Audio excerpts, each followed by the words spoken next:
My name is Anne Abok. When I heard Favor tell her story, I became even more determined to continue the fight against human trafficking.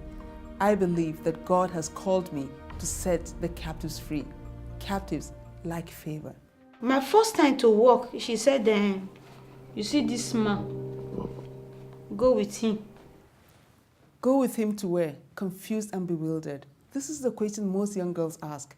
Girls who have been taken captive by the traffickers who promise them a better life. But there is no better life, only a life of hurt, a life of pain and regret. Whether you are bleeding or not, you will see sex.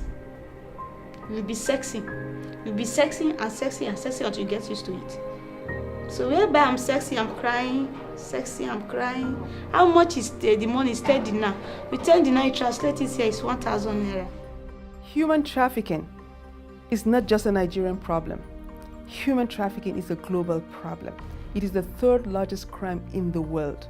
And to fight human trafficking, we thought it necessary to partner with other international organizations. We have been in a cooperation now for almost 4 years, and what we have done so far is that we together have made the film Europe in My Heart, which has been shown worldwide.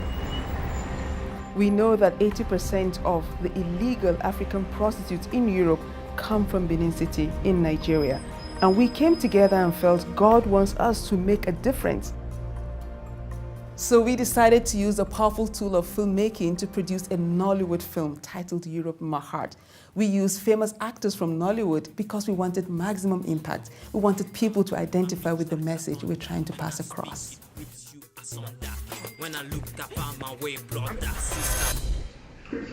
Europe in My Heart is the story of a young Nigerian village girl who thinks there's a better life in Europe, a life that will take her family out of poverty.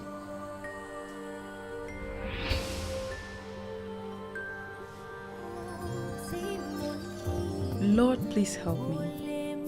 This is when I'm begging to do this for the last time. When your job is to sleep with about 25 men each day, then you become just anything but human.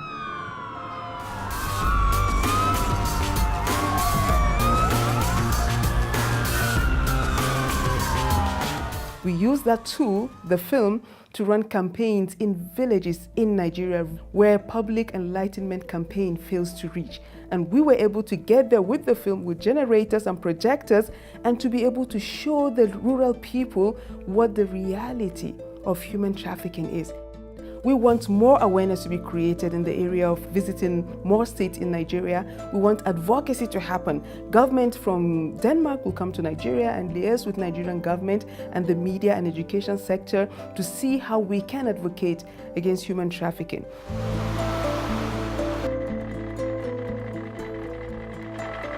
Now we would like to go to another level. So I'm here in South Africa, meeting with Anne Abok to talk about the vision about building a safe house for the victims. We also want to see how, out of all the awareness and the prevention we have been doing over the years, how can we provide rehabilitation, empowerment, and reintegration to the girls who are victims of human trafficking. We want to see the girls come to this place, to this home, and be restored and get a new life and a new lifestyle. We have been blessed to be able to buy a land in the capital city of Nigeria, and we have also been blessed by an architect from Denmark who designed the plans of this land.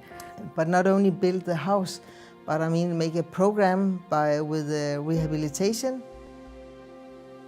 Do you remember Favor, who felt hopeless and abandoned? I said, okay, there's no option, but I have to live this life and do my own and live my own. Because when I go back to Nigeria, there's nobody that will help me. Nobody, nobody, nobody. Did you hear those words? There is nobody, nobody, nobody. Those words changed my life.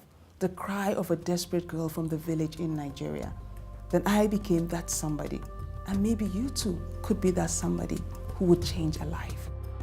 What we need from you is your contribution. Is join us in this fight against human trafficking, because we believe God has called us to make a lasting impact on the lives of the girls who are right now hopeless. But we know there's hope in God. Together with your support, we can come together, we can partner, we can bring these girls in, and we can give them a future that God has designed for them.